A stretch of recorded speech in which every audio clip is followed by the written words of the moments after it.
Brought to you by GTA, your island, your network.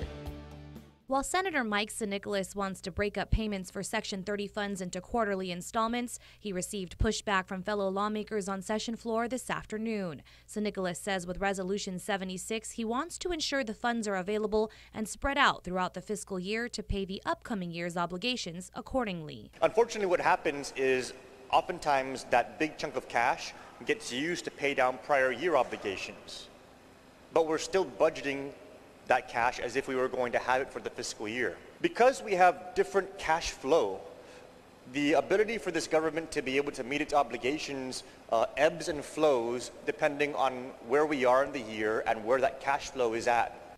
San Nicolas says we can expect to see $70 million in Section 30 payments from the federal government by the end of September. But because the funds come out at the end of the year, he says they are easily doled out and depleted.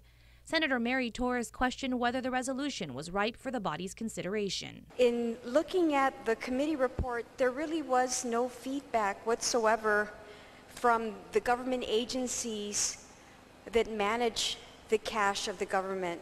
Senator Tommy Morrison shared similar sentiments with Torres. I'm going through the committee report and, seeing clearly there is no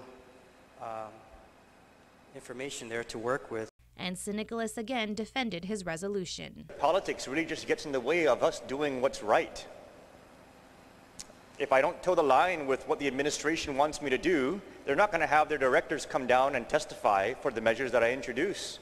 Or they will make sure they come down and testify negatively for the measures that I introduce. Meanwhile, Senator Fernando Estevez also spoke in strong opposition of the resolution. What I have the biggest problem with is, as I'm reading this, is the assertion that the people of Guam and the government of Guam can't even manage our own cash.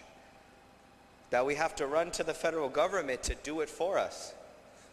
Like children receiving allowances. And on principle alone, I can't support that. I can't support that ideal whatsoever. Session resumes tomorrow at 4 p.m. Reporting for Guam's News Network, I'm Valerie Maige. Brought to you by GTA, your island, your network.